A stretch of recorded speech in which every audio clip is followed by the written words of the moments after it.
Well, good evening. We'll go ahead and get started, and we'll go ahead and do the call to order, so please show all board members present tonight. And I'd like to join me for the Pledge of Allegiance. I pledge allegiance to the flag of the United States of America and to the republic for which it stands, one nation, under God, indivisible, with liberty and justice for all. All right, we're going to start the fun part of the meeting, which is always our board salutes, and we have several tonight. I think the first one is the Bears on Parade at Maple Elementary. So, Ms. Perkins, would you do the honor? And thank you, Renee, for printing this so large so I can see it. This year I had the great opportunity to attend this, and I won't miss it from now on, but I would like to read this to you. Bears on Parade at Maple Elementary. With the help of Steel Dynamics, and is Wes Drury and Chris Winger here? Would you please stand up? With the help of... Just stay there. With the help of Steel Dynamics of Jeffersonville, Maple Elementary held their 13th annual Bears on Parade event on December 19th. The event is hosted by the school to ensure that every student receives a Christmas gift during the holiday season or has the opportunity to give a gift to a loved one. Stuffed animals are numbered and lined up around the gymnasium. If you haven't seen it, you should need to go, which gives the effect of a parade. Students enter the gym one grade level at a time. They sit down very quietly, and they're so excited to visit with Santa and Mrs. Claus. Students then select a number from Santa's gift bag, and one of Santa's helpers, Steel Dynamics, guides them to find the stuffed animal that matches their number. The board salutes Maple Elementary teacher Katrina Pierce. Katrina, are you here? Thank you.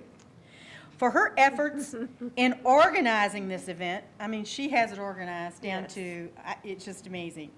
Thanks to her and Steel Dynamics, the school has distributed approximately 15,000 stuffed animals to students over the years. Also, thank you to Ed Straub. Is Ed here? Yay, Mr. Claus! Yeah. And Charlene Head. Yes, it's Mrs. Claus, for volunteering their time as Santa and Mrs. Claus. What a great day. What a great day.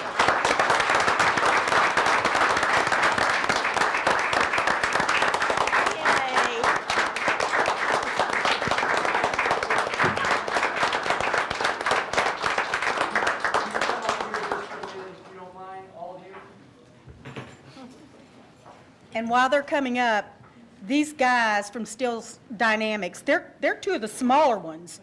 Some of them, I mean, these great big hunky guys coming in there, taking these little bitty preschool and kindergartner kids to get their bear. It was just wonderful. Not that you're not hunky. They were huge and so organized. It's kind of scary. I echo 100%. One of the first things I did, one of the first Christmases, was I was invited by this outstanding young lady to come down to Bears on Parade. And when I walked into the gym and I saw all these stuffed animals just all over the gym, that was pretty special. But when you start to see the little rugrats coming into the gym, and their eyes just light up, because unfortunately for some of them, that might be the only gift they get for Christmas. And they'll tell you that. That's sort of, it's a great, great thing, but it also breaks your heart just a little bit. So the huge, monstrous heart of all of these people right here, it's unbelievable. Santa and Mrs. Claus, incredible. You know, the kids love you. And Steel Dynamics, it's one of those partnerships that we value greatly. Because to see all of your employees taking our little kids by the hand and going and grabbing their stuffed animal, it's first class. And you're great representatives of our community. And so, just on behalf of our board and of our administrative team, and really to all of us in Greater Clark, this is just a token of our appreciation. You deserve a heck of a lot more, but thank you so much for appreciating it. May I say one thing? Oh, yes.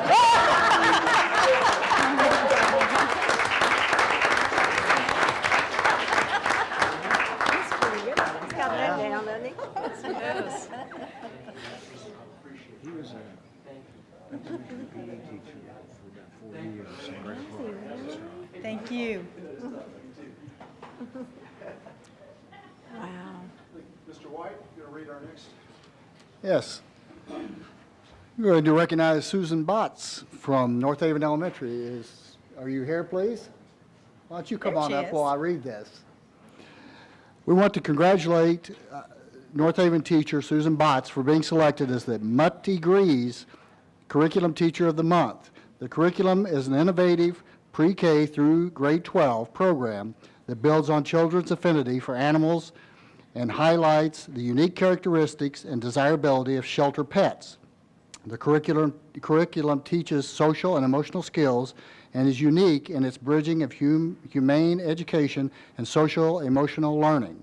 Susan and the North Haven School tied the curriculum into the district's Pride initiative and partnered with the J.B. Ogle Animal Shelter.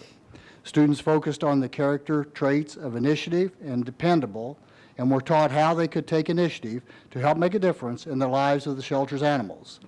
The instruction and program culminated with the school's Family Service Volunteer Day, in which students participated with their families to help support the shelter. The board salutes Susan and North Haven Elementary.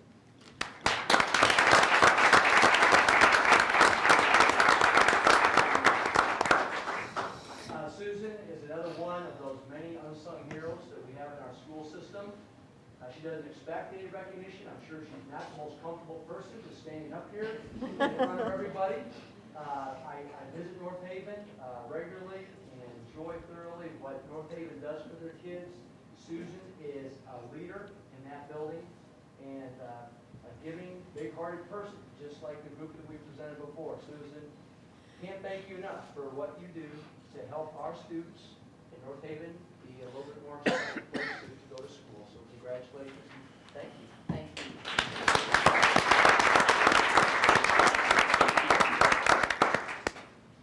Ms. Gilkey, would you read the next one for us? I would be more than happy to. Is A.J. Russo in the crowd?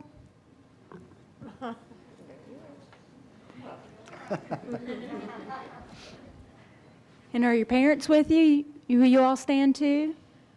We find most of our most successful students have great parents backing them up at home, so we want to recognize you as well. River Valley Middle School recently held their annual National Geographic Bee competition with members of the school's Geography Bee Club participating in the event. The club includes the top 5 students per team at each grade level that showed exemplary skills in passing a qualifying test and identified them as the top geographers of the school.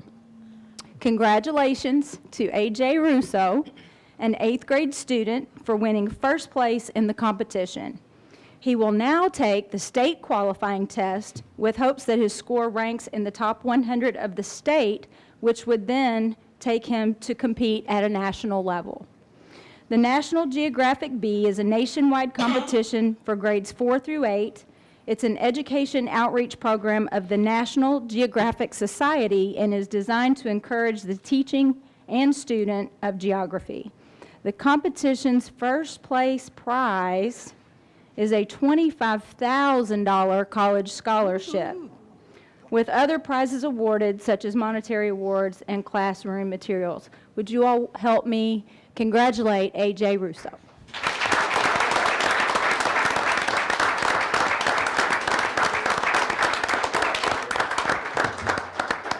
Well done. Handle yourself well. Standing up. Mom, Dad, thank you for allowing A.J. Russo to be part of our Greater Clark family. He's a tremendous representative of your family, of course, but also Greater Clark County Schools and the River Valley Middle School. And very, very proud of you, young man. And just know that we're behind you 100% as you continue in the competition. And there's nothing that would be greater than to see you win the whole thing and get that $25,000 college scholarship, which your parents would love. So congratulations, A.J.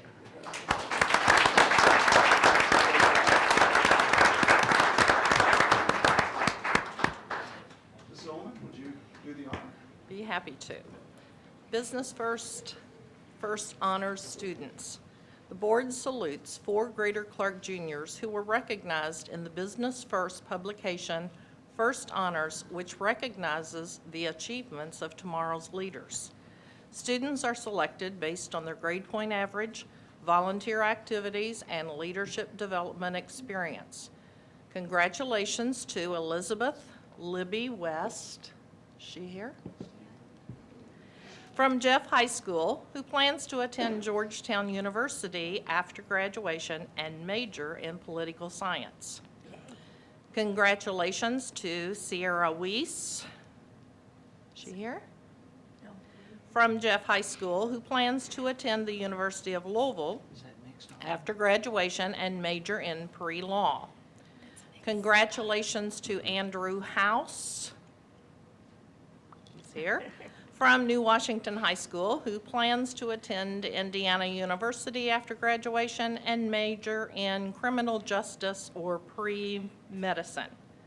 Last but certainly not least, congratulations to Reagan Zimmerman. Is she here? From New Washington High, who plans to attend Purdue University and is currently exploring her major options. Your representation of Greater Clark in your schools is to be commended. Congratulations on your Business First recognition.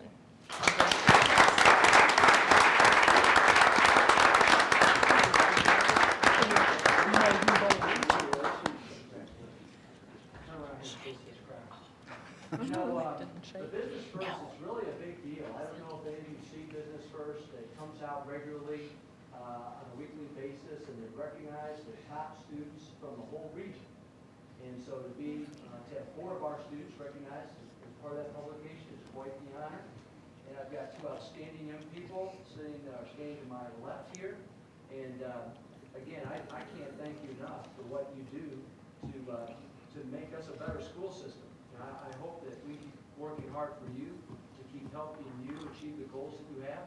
But frankly, you're making us look better every day just by being great kids.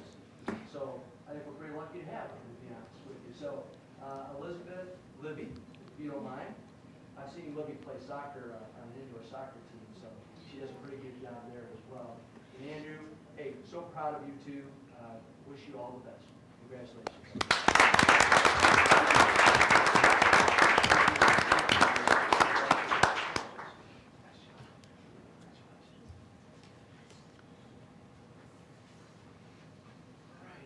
Ms. Kraft, would you do the honor?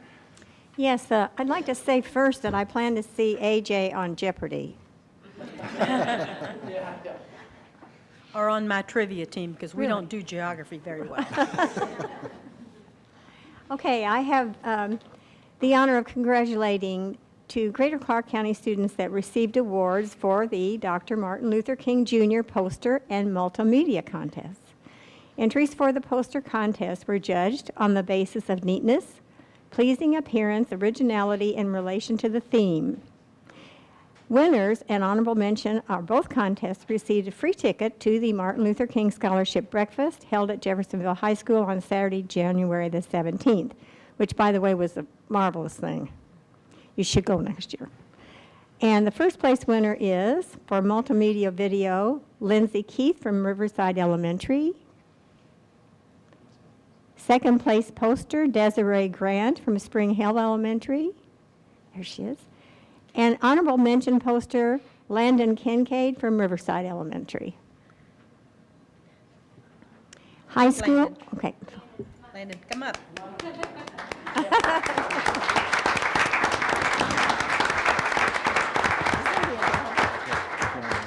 And for high school, a first place poster, Tyler Ferguson from Jeffersonville High School. Second place multimedia video group project was Yasmin Franklin, Connor Kruger, Dominic Arondo, Dylan Thompson, all from Jeffersonville High School. Honorable mention poster was Iris Salandra, Charlestown High School. Are those people here? They're calling in. Okay, they're calling in, saying they're sorry. Okay, congratulations also to the 2015 Martin Luther King Jr. Scholarship recipients. Students were chosen based on their GPA, the strength of their essay, their volunteerism, and the ACT, SAT, PSAT scores. Recipients are Elizabeth Donaway, Jessica McCormick, Camber Salberger, all students at Jeffersonville High School.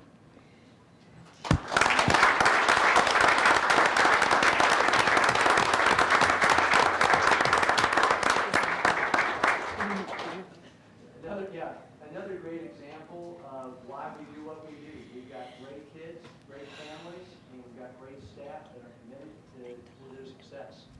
The Martin Luther King breakfast and the whole process is something that's very significant for our entire community. The work that you've done honors Martin Luther King, it honors yourselves, your families, and our school corporation. So thank you so much for what you do to make this a better place. We're very proud of all of you.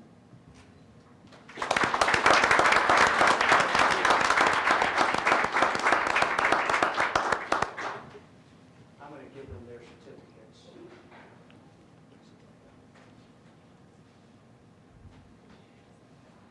I noticed that the volunteerism was a big part of this. And since we have so many parents and adults here tonight, I have a statistic to read just for you.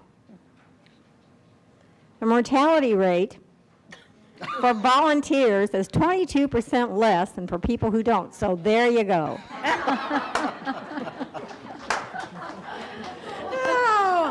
Where's she come up with? Is it true? You sound like a Super Bowl commercial. Really? And an insurance company. Well,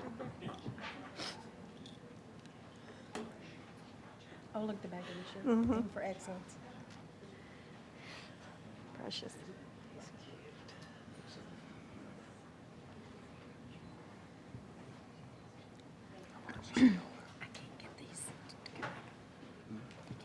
Well, normally after board salutes, those who are just here for the salutes are excused unless you want to stay around for this fabulous meeting. So, No? Oh. Thank you for coming. thank you.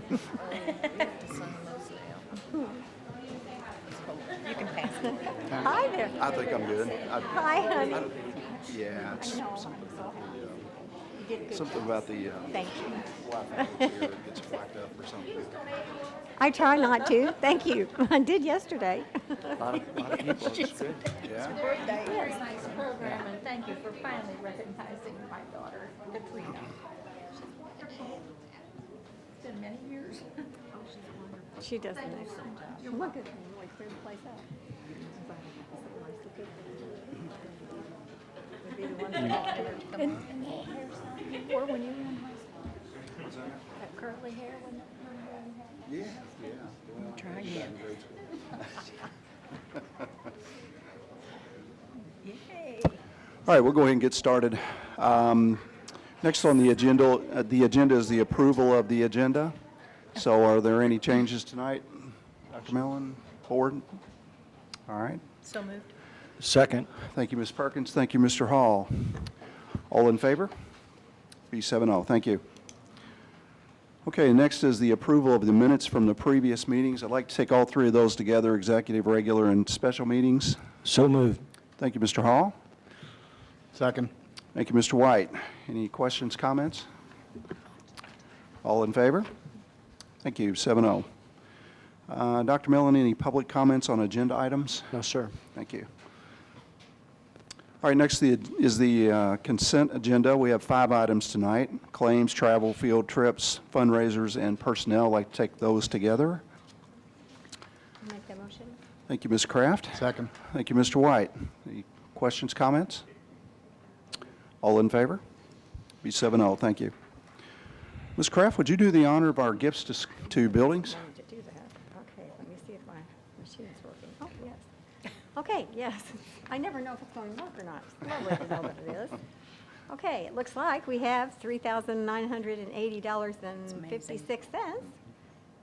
It's just amazing to me that many people have faith in what we do and are interested in certain things and certain projects that the schools do, and they're willing to give us money to help us do that. We just appreciate that very much. We appreciate the community support. Thank you, Ms. Kraft. So are you starting the motion there? Yes. Thank you. Second. And a second from Ms. Zolman, I think I saw first, so. All right, all in favor? Be 7-0, thank you. Moving into the action items tonight, we have, looks like 12 items on the agenda, so we'll start out first with the workman's compensation renewal. And I think Dr. Dykle is going to, yes, sir, he's going to take us through that. In 2012, Greater Clark County Schools went to a self-insured program versus a fully insured program. On a self-insured plan, we purchase the basic insurance and then we pay for all the claims that come through during that course of the year. We also have instituted light-duty assignments, which allow us to bring our employees back sooner to work, not necessarily in their same job, but in a job similar to theirs. With that being said, the workers' compensation insurance industry, it seems like I'm always saying this about insurance, is becoming tough to get a good rate, even if you have reduced your claims and incidents. Last year, we paid $44,667 for the basic insurance coverage, and this year we'll have to pay $50,861 for a 13.8% increase, even though our claims paid and number of incidents declined. According to Nice-Lukens, the market is hard right now and everyone is seeing increases regardless of their past claims and experiences.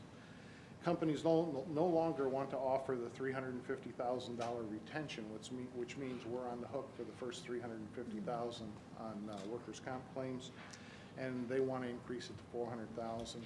Nice-Lukens says that we should stay with the $350,000 even though it's costing us more, instead of picking up an additional $50,000 of potential liability on any given claim. So with that said, we're recommending the renewal of the workers' compensation insurance with Nice-Lukens at their price of $50,861. Thank you, Dr. Dykle. So moved. Thank you, Mr. Hall. Second. Thank you, Ms. Perkins. Questions and comments for Dr. Dykle? So we're staying with the 350? Yes. Okay. And that still resulted in a rate increase, even though our claims were down? Correct. If we would have gone to $400,000, there would have been no increase. But Well, sure. That's their incentive to try to get us to move to take on extra $50,000 worth of per risk. claim, per claim, Any idea how many claims we average a year? about 85. 85. Last year, we had, I think, 6 or 7 that were lost time incidences. The majority of them were just medical only. Okay. And when we do have a lost time, it's usually a big one. Right. Okay. I'm sorry, Dr. Dygel, the 50, that's annual premium? Yes.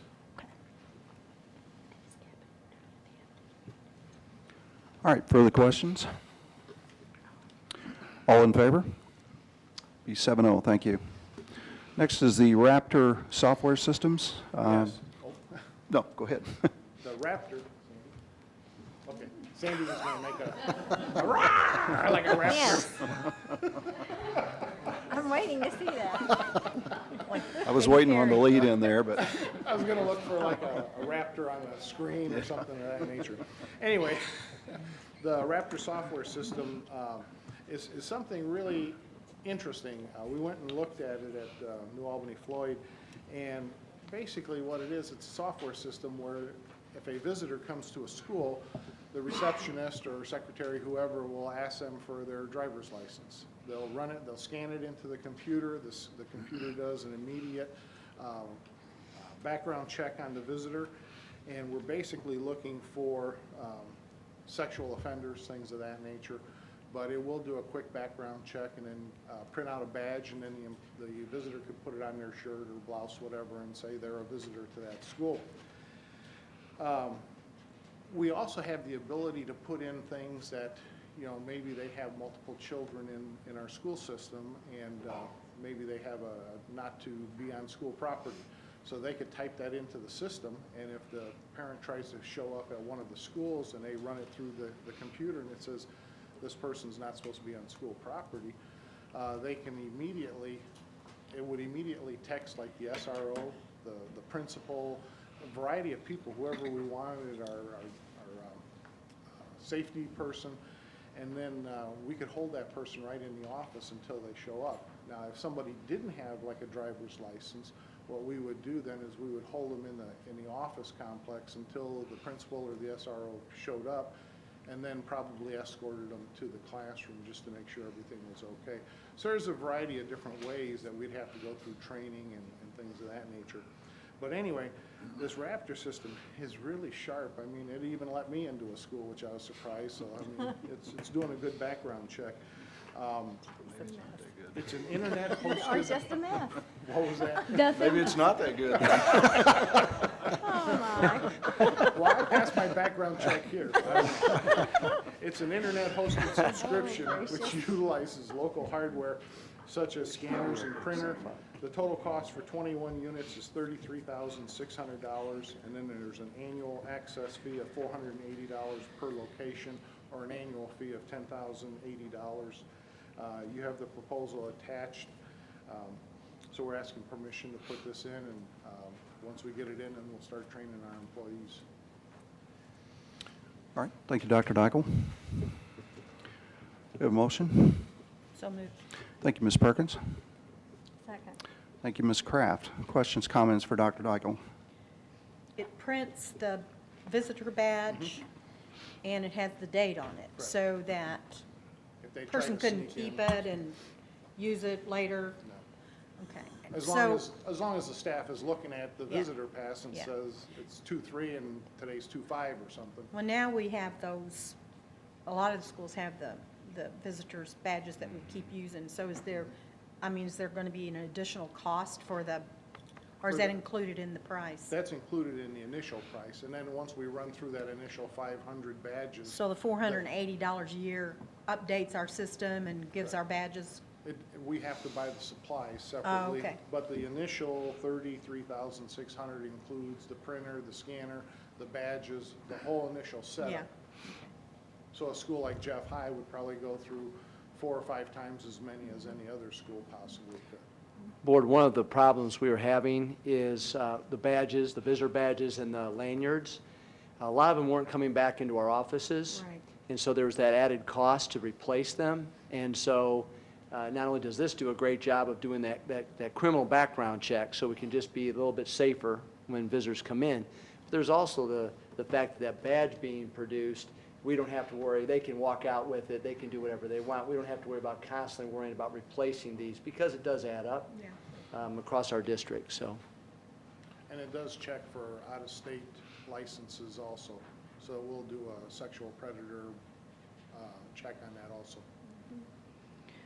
Dr. Duggal, I have a question. It's more related to safety protocol. We've done a lot of work in the last couple years to upgrade our security as far as actually letting people into the building. Okay, but now we're talking about somebody who gets in the building, they're in the front office, they're, our admin assistant, secretary, they're facing this person. They take their license, run it, and it comes back and says, we don't want this person in our school. I'm putting myself in the position of our admin assistant and trying to tell somebody, you're not allowed to be in here, you're not allowed to visit here. What's our safety protocol? They wouldn't say that. They would immediately notify the principal or the SRO to come and talk to that person. Well, we don't have SROs in the elementary, so. No, it'd be the principal. It sends a text message, so as soon as that occurs, as soon as a scan is made and it comes up, here's a problem, it's immediately sending text messages out to principals, whoever we want to designate.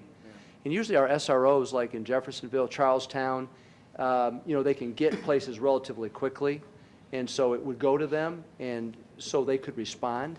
It might take a few minutes for someone to get there if it's an SRO, but that way the principal can be right up there, or an assistant principal, depending upon the building, and can help to facilitate that conversation so there's no, things don't escalate, and then we can try to, de-escalate the situation and get the individual to leave. Or if it's a situation where the police need to intervene, then we can have them do so. We just want to make sure our kids are safe. Absolutely. But, I want to make sure that first office person is the frontline defense. So I just wanted to know what our protocol was there. And 'Cause we'll that create a protocol, once we hire the system purchase the system and then start bringing the people in. So we'll have to create our own protocol. Do you have the percentages or number last year in New Albany, Floyd? How many red flags went off at the office? Do we know that? I didn't ask. I just thought it was a great system when it was presented to us. It happens, unfortunately, more than you would hope that it would. It's a national, isn't a national sex registry, a sexual offender registry or something, so it's a national search, and so, unfortunately. I could find out. I mean, Yeah, we I don't can know get if the they keep information. track of that, but I could ask. So will that Yeah. cut down on our,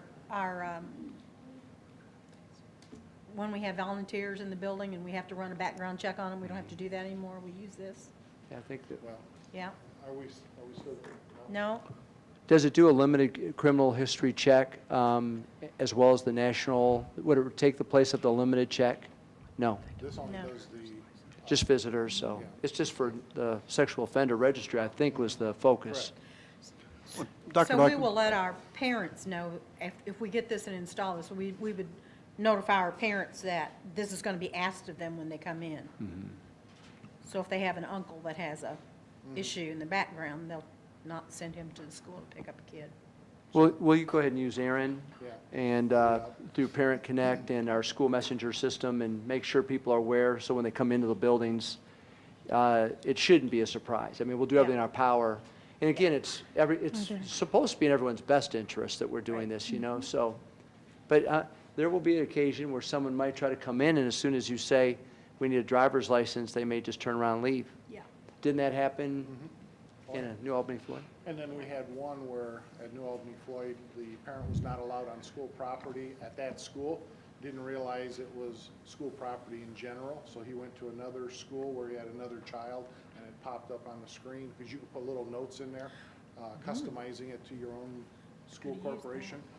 It says Joe Smith is not allowed on school property at all, or something like that. So there's a lot of different uses that you could use it for besides just a sexual predator list. So, Dr. Daigle, this is just an additional layer of security. I mean, you still got the first defense where they scan them into the door, and I mean, there's going to be some that we're going to know that we're not even going to scan into the door. So this just picks up where they would come in the door and normally just be issued a pass. Now they're going to have additional level of security with the, what's the ramp-up time, and will it be in place by this year if approved tonight? Yeah, it only takes a couple weeks to get the equipment ordered, and then we'll have to do the training, get it set up. So it should be up and running probably within a month, month and a half at the most. Okay.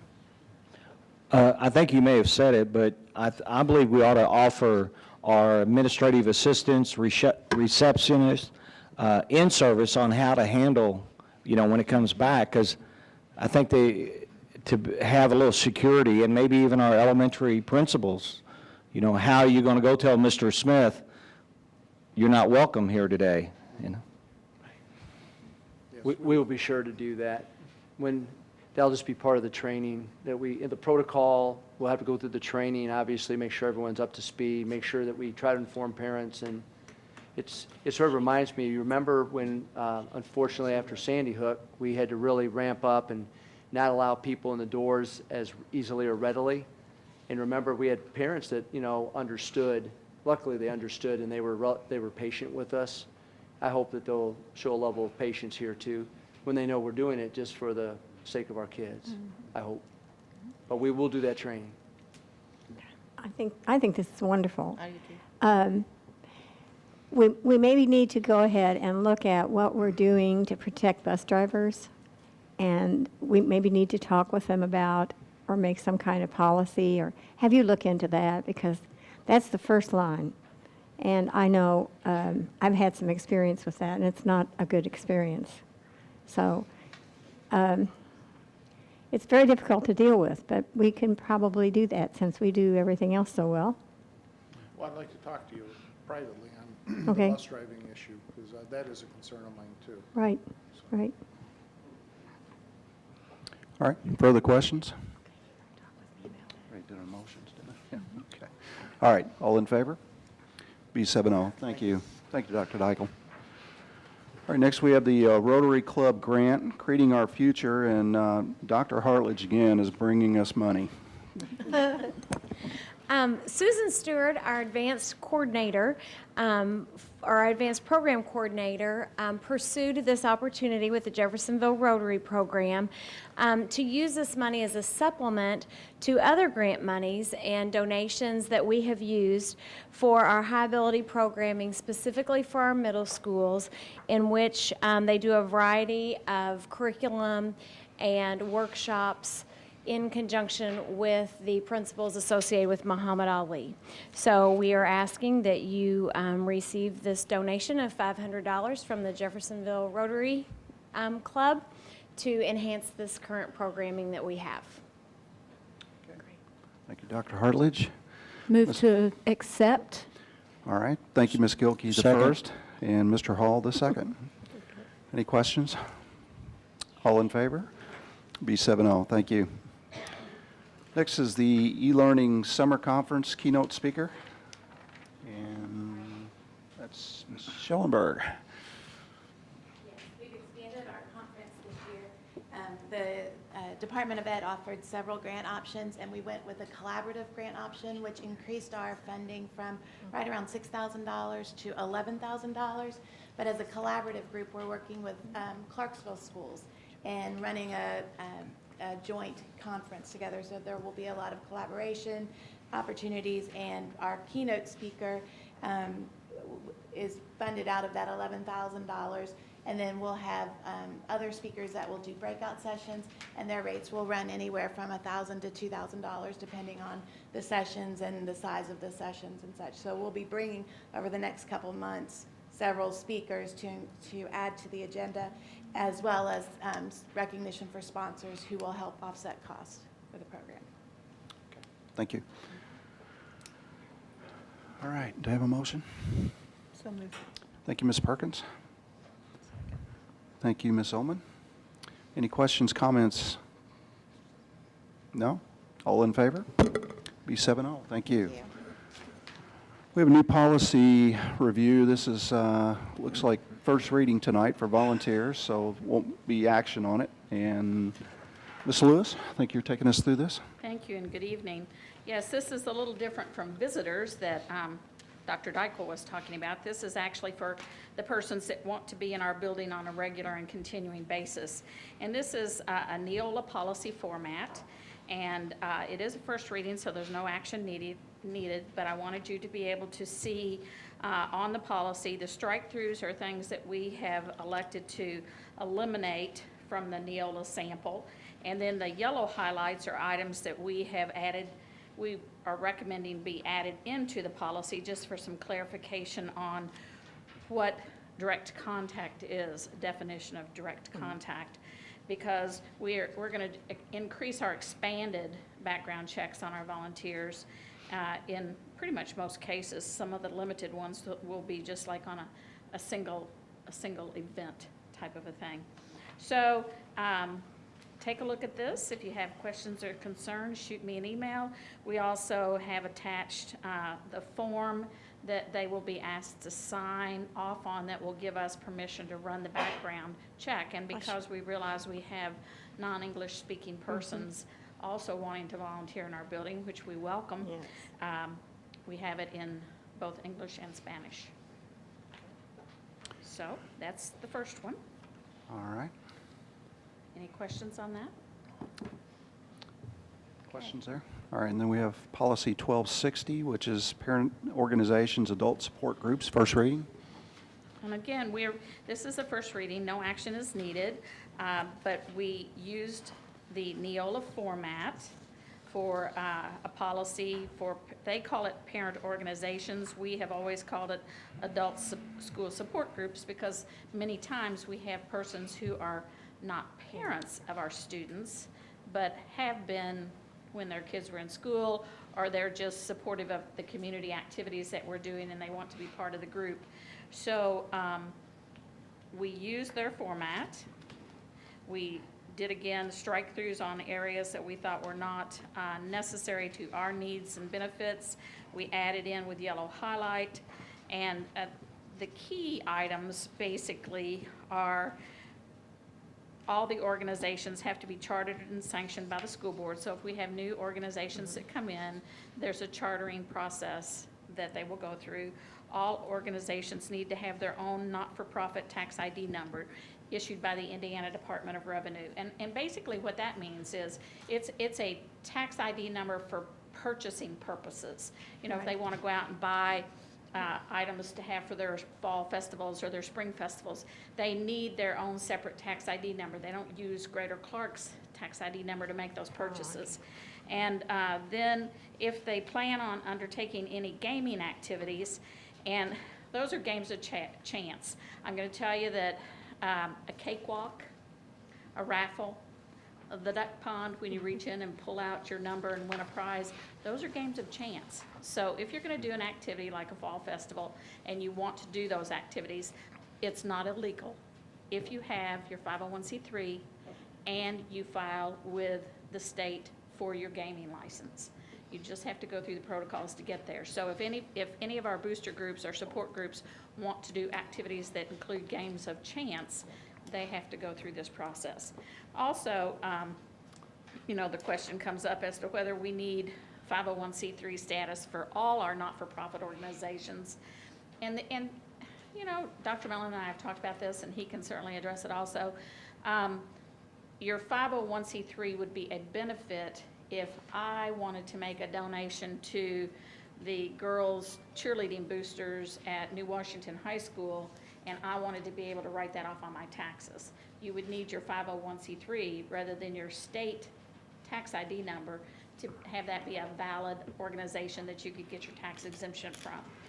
But a person can always make a gift to Greater Clark County Schools for the benefit of New Washington High School's cheerleading program. And because you make it to the school, you get your tax deduction through that process.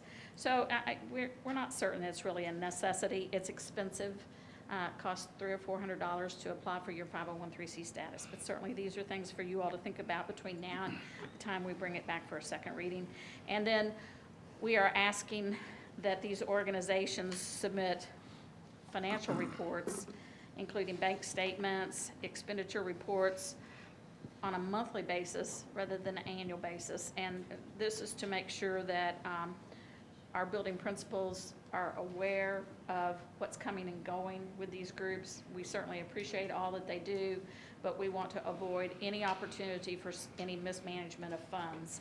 Also, we are going to, we're recommending that the persons that serve as the treasurers of these organizations be bonded.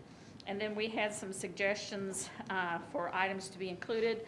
I really appreciate Mr. Hall going through and looking at the policy and sending some suggestions. So I have put that in there, and we sent a revised policy out late this afternoon with some questions for you all to consider. You can shoot me kind of your consensus, and we'll add in or subtract out as needed.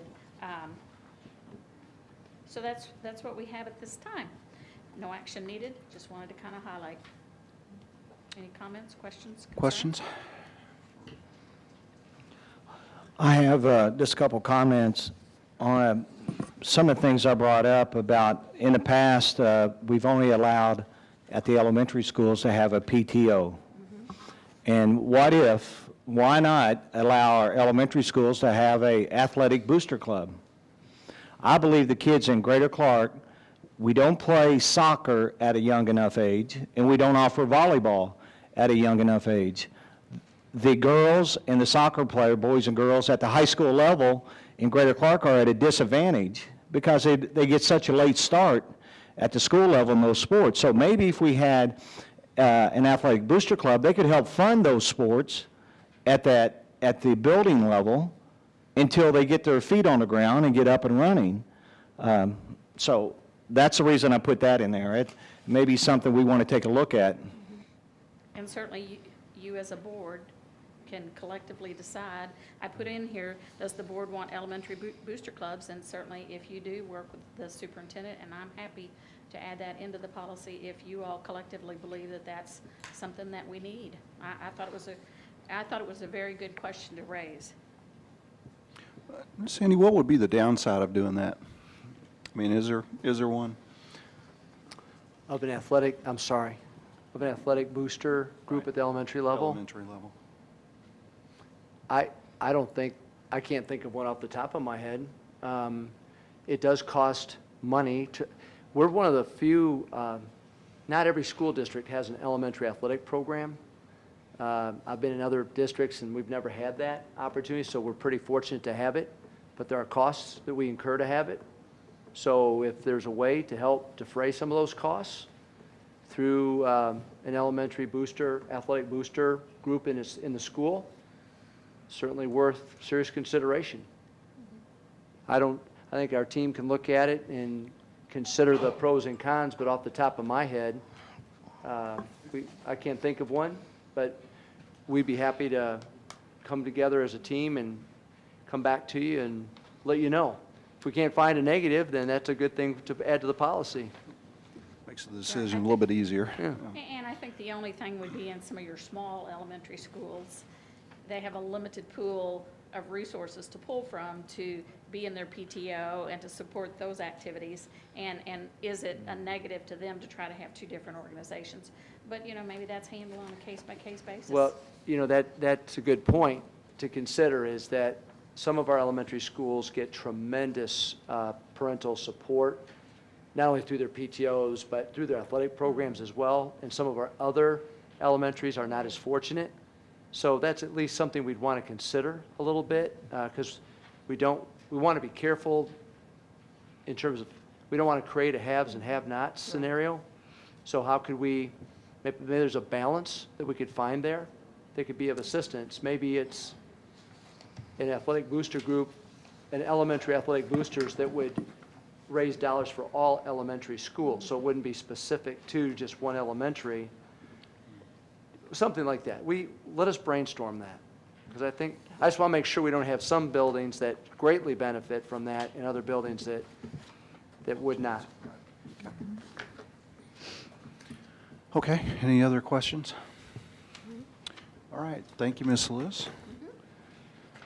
All right, next is the adult support groups, parent organizations. This is an action item. Board, you'll remember some time ago, after the unfortunate incident that occurred at Jeff High School, that's when we really, you asked us to look into this whole policy, and we got the whole thing rolling. And so the policy that you just heard is before you, and certainly the hope would be that we could strengthen that policy and approve it next board meeting, or in March 3rd board meeting. But part of the current policy is that all of our adult support groups should be sanctioned and chartered by you, the school board. Well, when we try to go back, there are 37 adult support groups in our corporation, and they've been in existence for long periods of time, and we cannot verify specific dates for any of those groups. So we thought it would just be beneficial for you to act on all 37 groups. Now, it'd be with the understanding, and that would be part of the recommendation, that there's new policy that would be finalized March 3rd, and all of those groups would have to comply with that policy. I've had the opportunity to speak to the Jeff High groups, which is really a large number of support groups. Spoke to Charlestown High School, both Mr. Hare and I. New Washington, Mr. Ledbetter, spoke to their groups. We wanted to make sure that they understood how much we appreciate all the good work that they've done for our kids. And I want to make sure, because when new policy comes out, I wanted them to understand that we're not trying to hurt or negatively impact our support groups. We care about them, and we appreciate what they do. So when I talked to them, I said that we'd be bringing forth an approval of the support groups at this meeting, that a policy for first reading would be presented to you at this meeting, but we gave them some highlights of what the expectations would be of that policy, because I want them to have advance notice of it, like the bonding of treasurers and things of that nature, the monthly financial statements. And so luckily it's been well received by the groups that we've spoken to. And so tonight, because I told them that I would bring the groups to you, really as more of a formality, because they've all been in existence for many years, but we don't have a record that the board approved those groups.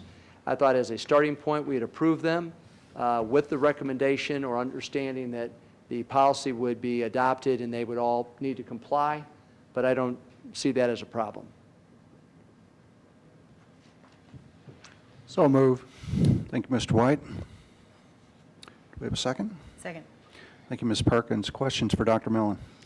I have one. I noticed that New Washington Middle High has an after-prom committee, and then Charleston High and Jeff High doesn't. Are there other groups that take care of that? Because I know they have after-prom Activities. so They run it through SAD, Jeff, and Charlestown, they're clubs. So they're clubs. they run it through their club. Okay, Through a club. okay. And this one, in Washington, business about they have funds raised outside available to the school like a SAD club, Okay, more like a PTA. okay. I have a question, actually a couple questions. The groups that you're asking us to approve tonight, Dr. Mellon, do they already meet the requirements of the policy that's been recommended to us? Or are they going to have to jump through hoops to get in compliance? First of all, none of them are bonded. So all their treasurers will have to be bonded, and that's a $100, $200 cost to each of the groups. But that's in their best interest to be bonded. So I know it's a cost, but it's like an insurance policy that's smart to have it. So none of these groups, the 37, are bonded. 22 of them already have their own tax ID number, 22 of the 37. What's been happening with the other 15, I don't know. It would be in their best interest to have their own tax ID numbers, so we want to make sure that we support them getting that done. And then as Ms. Lewis talked about, only 6 of the 37 have a 501c3 status, and that is something that we need to look at, because if they do want to have that gaming capability, they have to have that status. And it might be in their best interest it's about a $300 cost or so to get that status. There's some time and paperwork, but it might be worth it. But the 501c3, we didn't necessarily want to force upon them. We wanted to recommend that they consider 501c3. But the tax ID number they have to do, the monthly financial statements they'll have to do, the bonding of their treasurers they'll have to do, and they all understand that. All the groups that we've spoken to, I didn't get any pushback. We didn't get any So- pushback on the monthly reports? Here's what they wanted. They didn't push back on it. They just said, could you provide a template for us? Right. And I've had Dr. Dyko put together a simple monthly financial statement template, so it's consistent.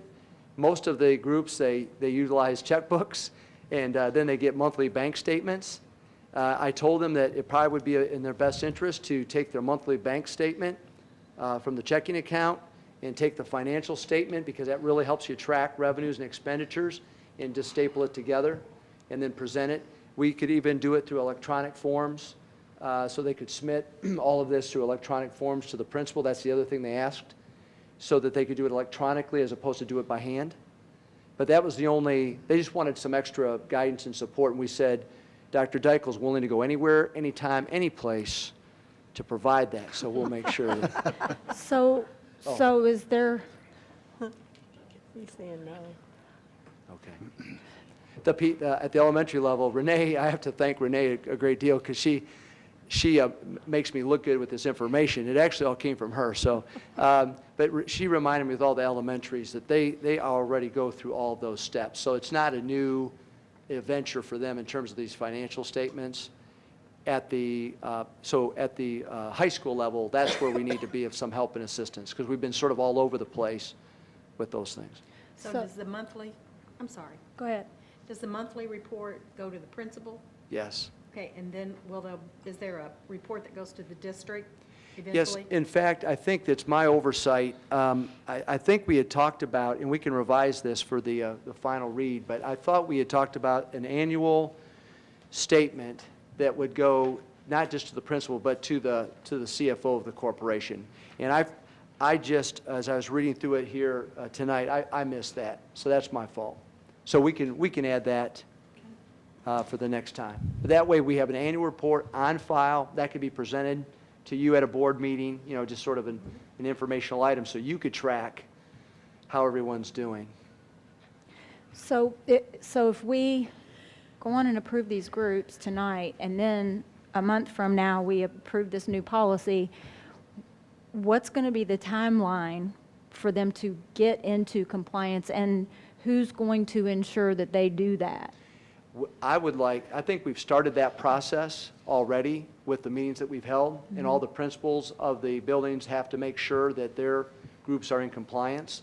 So if you approve them tonight, then I'll instruct, with the help of Mr. Hare and Dr. Hartledge and Ms. Schellenberg, that they instruct their principals to begin putting those items in order, the tax IDs. Let's just go ahead and get it done so that I can bring back to you in a month, all the groundwork has been done. You could approve the policy, but I could also report out that all of the groups are in compliance. Did But- it but say if- they had to, I'm sorry. But if they're not, if we approve them tonight, and then 2 months from now, they haven't done what they need to do, then what? Then they would not be able to exist any longer. They'd have to be disbanded. They have to follow the policy, and it's our job to make sure they comply to policy. So I think we get a month's jump on this right now so that they know that that's going to be the situation. And then if we want to put in my recommendation, they have, I don't know what would be a reasonable length of time, 60 days to comply or 30 days from the time the policy is approved. Would 60 days be an appropriate time frame, between now and tonight's approval, and then by the first board meeting in April? Or what about till the end of school? Sure. That, they would appreciate that. But I think you're right. I think that if that would give them ample time, because we wanted to make sure that we're approaching, these are great organizations doing a lot of great things, and I know we're adding a little bit to their plate, and I think they understand it, but I want to make sure we're not alienating them. And I told them that, we would approve them tonight, and we would help them walk through whatever steps, because some of the groups, they're already doing all this. But each principal would take each of the groups and be responsible to get them in compliance. And our goal would be 60 days from tonight would be our goal, but if you want to extend that, that's fine. I think we need a date. I don't care what the date is, but we should not give approval of clubs tonight, and then we're going to change the rules, and we're going to say, okay, now you got to play by a new game down the road. I think we've got to have a date when, to me, it just seems like we love you, clubs, keep functioning the way you've been going, but when we get the new policy approved, then we're going to approve the booster clubs that's following the new policy. And I don't argue that point. I guess the thought process was these groups have been in existence and doing great things for many years, and didn't want to me, this approval of them was really supposed to be more of a formality, that we're approving them. They've all been in existence for a long period of time.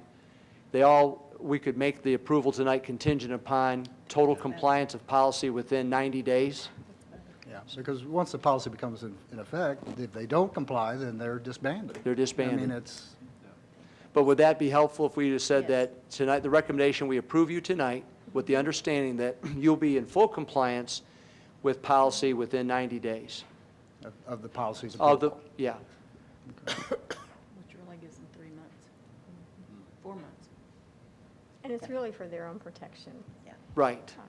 So we need to stress that, too. I want them to get working on this process, and because if they're going 501c3, that might be a little bit longer of a process to work through.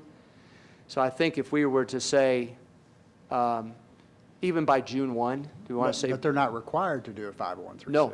No, but if they choose to do it, Yeah, there's if going they to choose, but that's not a requirement of the policy. That's true. As is a tax ID number is not a requirement. They cannot use Greater Clark's. It doesn't say they can't pay the tax. True. They don't have to get a tax ID number if they choose not to. But they just would be in can't. compliance. It would be to their, Bonded. they have to be bonded, yes. Yes. But this would allow us to know that we're working forward and we're going to help Yeah. them get started on the process. And if you want to say in full compliance with policy within 90 days of tonight's approval of them as a group, Yeah. then that gives 60 days from the time that you approve the policy. And they can get started now. because I think they're already ready to get rolling. Since I think I moved to accept this, I would like to amend the motion to allow 90 days to comply after the policy is in effect. I don't know who's second. I think I did, Okay, and I will second your amended okay. motion. Okay. Did you get that? We get those changes? Okay. All right, any other further questions? Well, what are we going to vote on? Could somebody read the policy to me? We're voting to Well, approve. it's not the policy. No, we're not Or- voting on the policy. That's the first reading. We're voting to approve these booster clubs with the contingency that upon us approving them, they have 90 days to fall in line with the new proposed policy. After the policy is. Once the policy is passed. Yeah, after second I'm reading. sorry, after 90 days after The policy is approved, yes. Your next April meeting. And that would be an March agreement with you, 3rd. Mr. Hall, about that by the end of the school year. So that gives them Yeah. April, May, ample June, opportunity. No specific timeline. June 3rd. They'd So- have until June 3rd. So would So- the recommendation need to say, the superintendent recommends tentative approval? Or just say No, approval? approval of the groups Contingent Okay. upon. That's, just want to with the understanding that they'll be in full compliance to policy within 90 days days. of the approval of that policy. Well, the policy has language to drop them out if they don't meet Exactly. If policy, they don't so comply at it's, that point, you know, right. they cease to exist. should be fine. So, All right, we're going to ask them to abide by a policy that does not exist yet. Well, I think that it's pretty positive that you as a board will make modifications to the policy, at least in some regard, with financial statements and bonding. And with that understanding, I told them that this would all come to tonight, and then per your approval tonight, then they would have time to begin working on putting whatever their pieces are together now that we have the rough language together. So I think it helps them move forward. it's sort of a trust factor. We trust you to do it versus we don't trust you to do it. And we'd opt on the positive side that we trust that you'll get this done, so. And I'm okay with it too, if Dr. Millen has led them to believe that we're going to support, and you support them, we support them, we appreciate the work they do. Yes. So I'm okay with that, if we have that date of, Okay. So we have the motion captured? I have one more question. Okay. On the recommendation itself, it says, you are recommending the approval of these groups listed in accordance with the policy that we have not passed yet. Yeah, no, and that's why I changed my recommendation to the language Okay. that we've agreed to. All right. So I know it's there in writing, but I think I know where your concerns are. Okay. So I wanted to modify the recommendation I just with the wanted to concerns that were. clarify that. Yeah. Okay. So I'm we fine. have a recommendation, again, to approve these groups with the understanding that these groups will be in full compliance with policy within 90 days of its formal approval. And March 3rd, 2015, so that we'll know in the minutes that that's when we're going to approve. Okay. Okay. And then I'll work with our principals to get them moving on it, so when the time comes, I would hope to be able to report to you, maybe even in a month, that, guess what, you're approving the policy, and all these groups are, in compliance. That would be our goal. So you don't have to worry about it any longer. Good discussion. Any further? All in favor? Be 7-0. Thank you. Next is the resolution and interlocal agreement for transfer of land to the city of Jeffersonville at Wilson Elementary. And Ms. Lewis, you're back.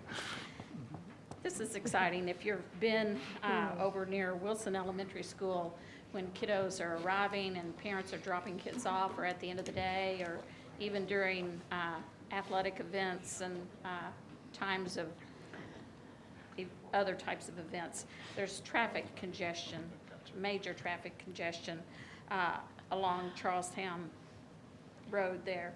And so the Redevelopment Commission of the City of Jeffersonville has approved $60,000 for the construction of a frontage road to assist with that traffic congestion.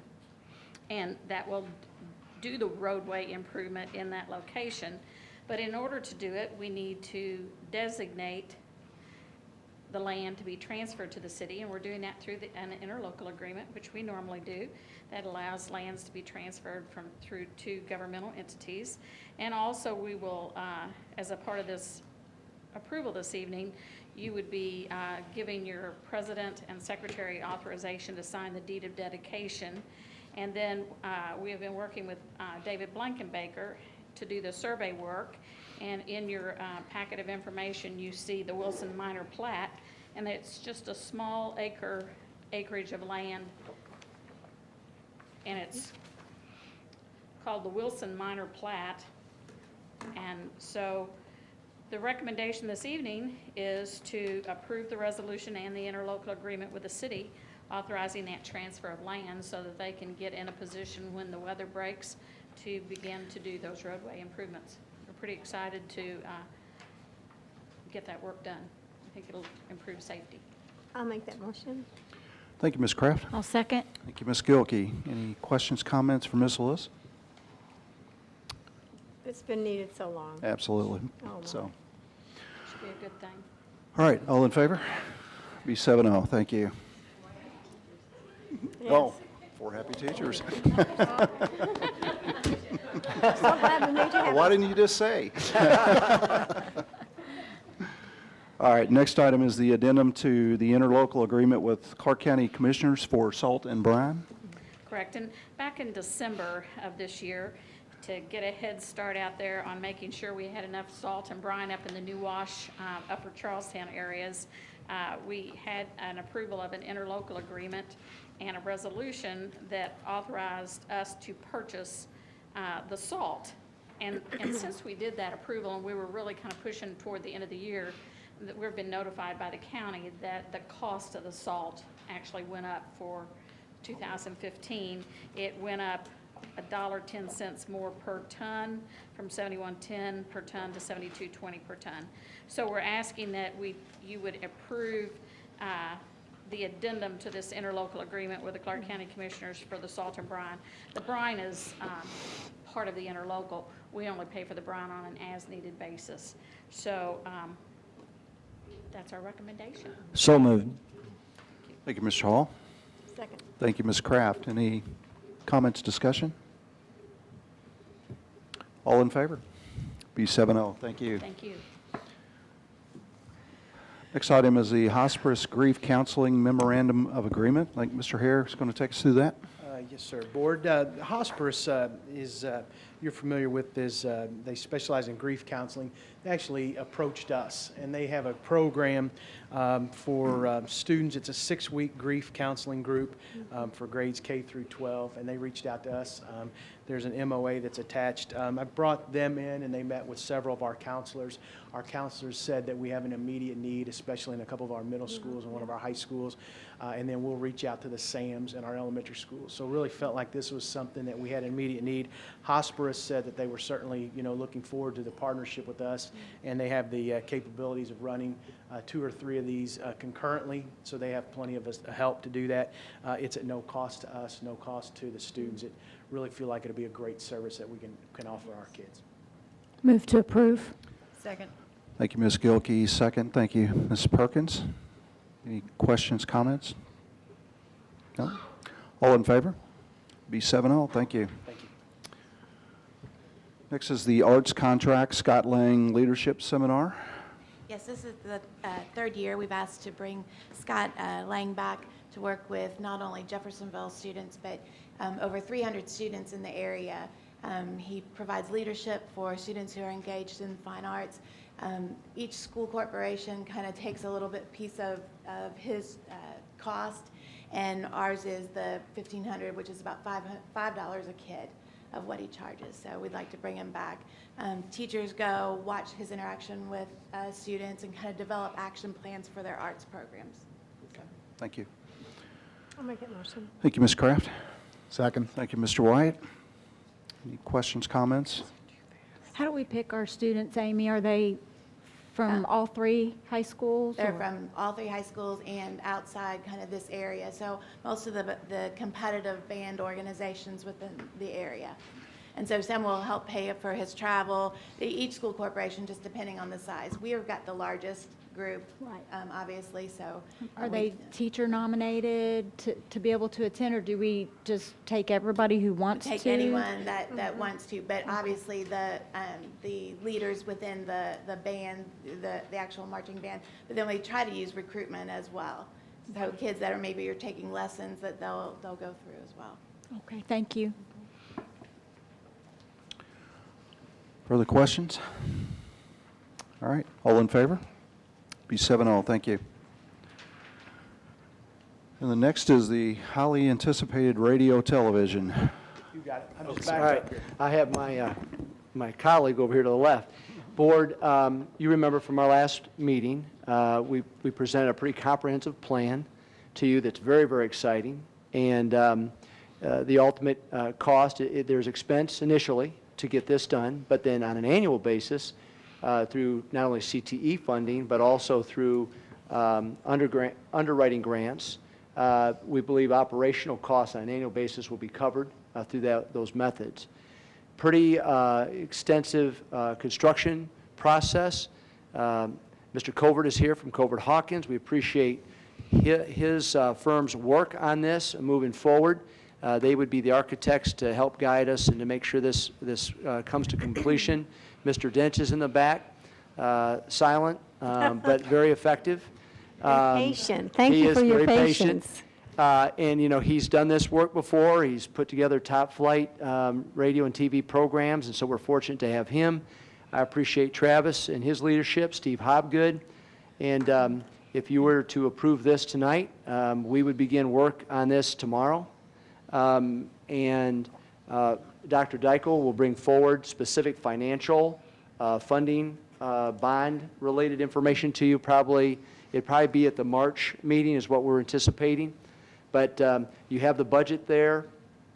Even the engineer who we've worked with out of Oklahoma, he's going to be in the area this Thursday or Friday, and he would be the individual that helps make sure that the transmitter and antenna and towers are all functioning eventually the way we need them to function to be in compliance with the FCC.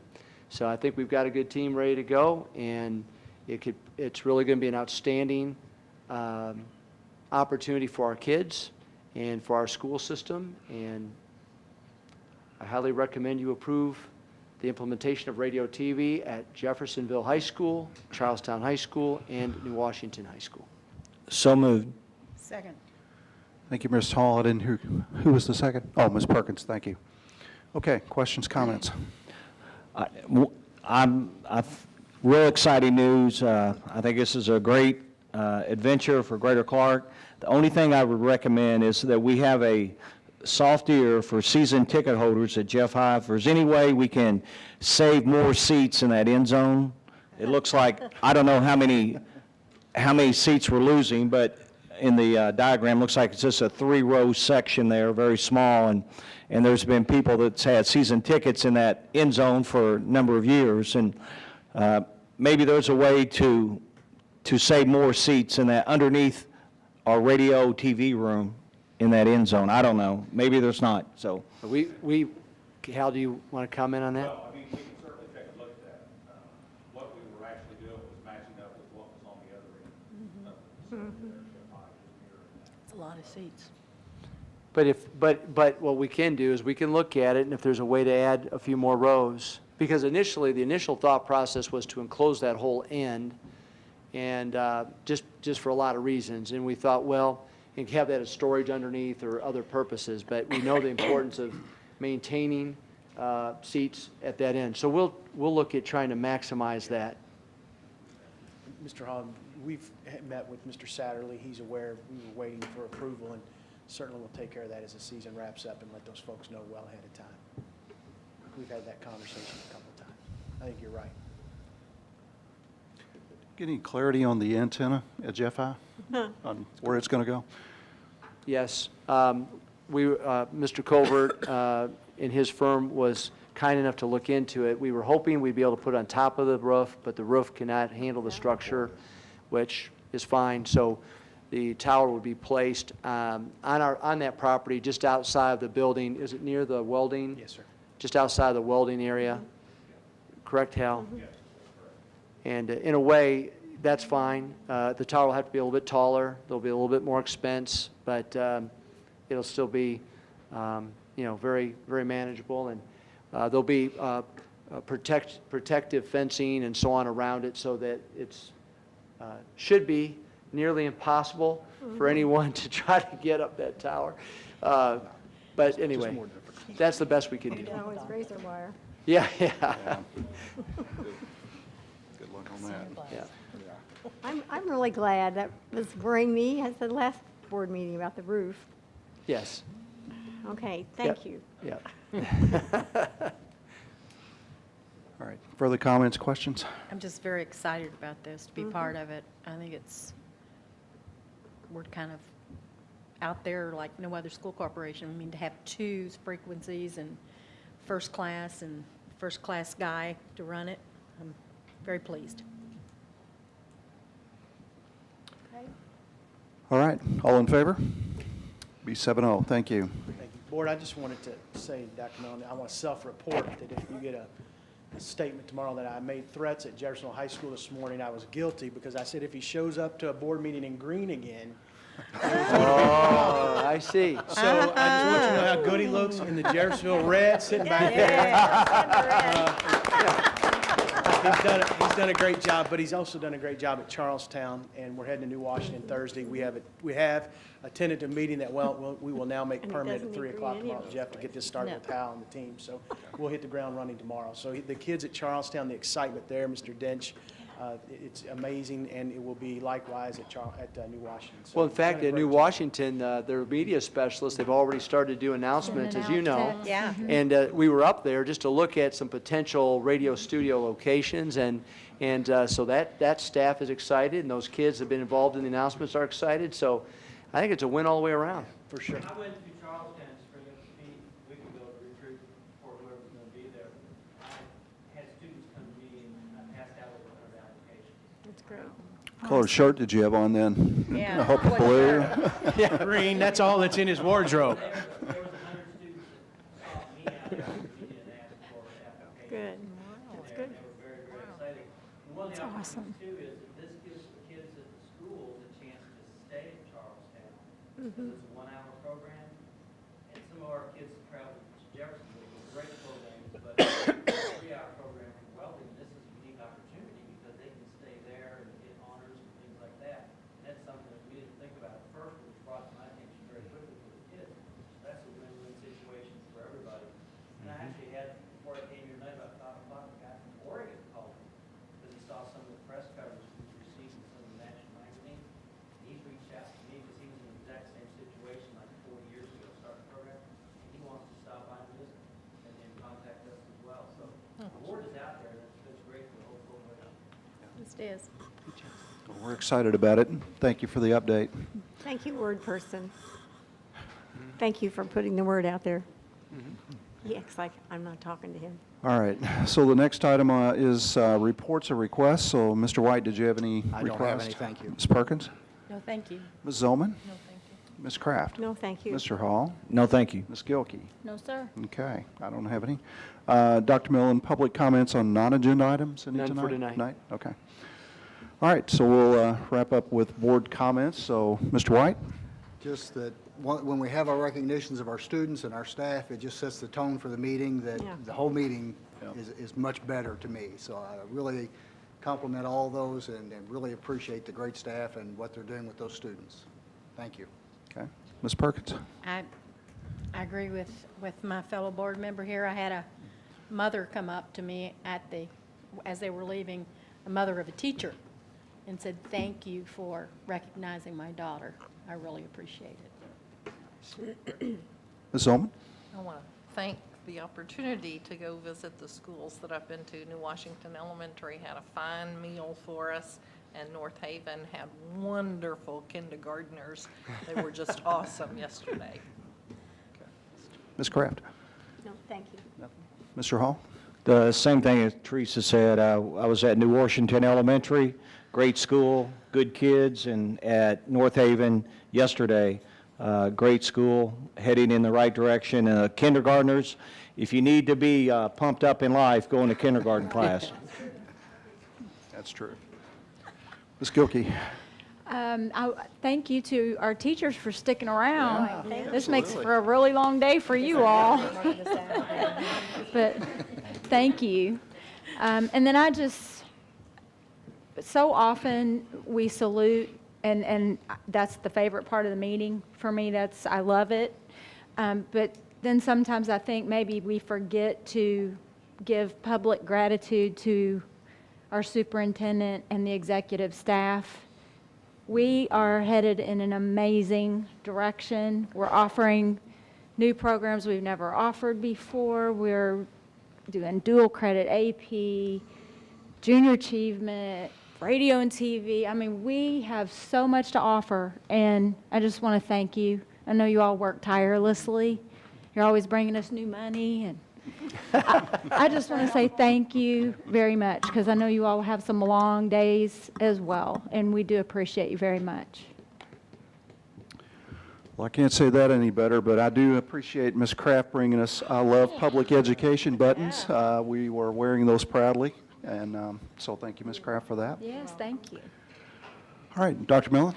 Just two things. Legislatively, I won't bring up all the details tonight, but just appreciate our local legislators. Some of them. Yes, well,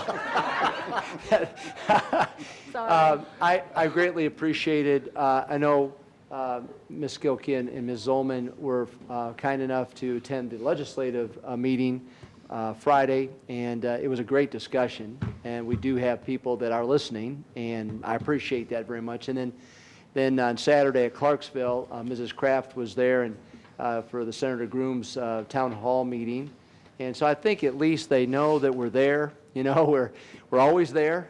We care. And the last thing I would say is, board, none of this is possible without your support of it. And we appreciate you sort of stepping out a little bit and taking a little bit of a risk, but it's always a calculated one and always designed to help our kids. So I appreciate your support of what we're doing. Ms. Kraft, isn't this Saturday the Jeff? Yes. And that'll be at the City Hall Yes, Jeffersonville City Hall, Okay. 9 a.m. Saturday. with grooms? Yeah. Right. Okay. If you wear your pin, it would be great. I will wear that pin. And if he isn't wearing his, then you'll need to ask him where it is. I will. All right. I need an amendment to Amendment to the Constitution? I might need an amendment too, I don't Make a know. motion, we leave. I need a motion. Thank you, Ms. Mrs. Kraft Kraft. just made that. And thank you, Ms. Zolman. All in favor? Aye. Be 7-0. Good night.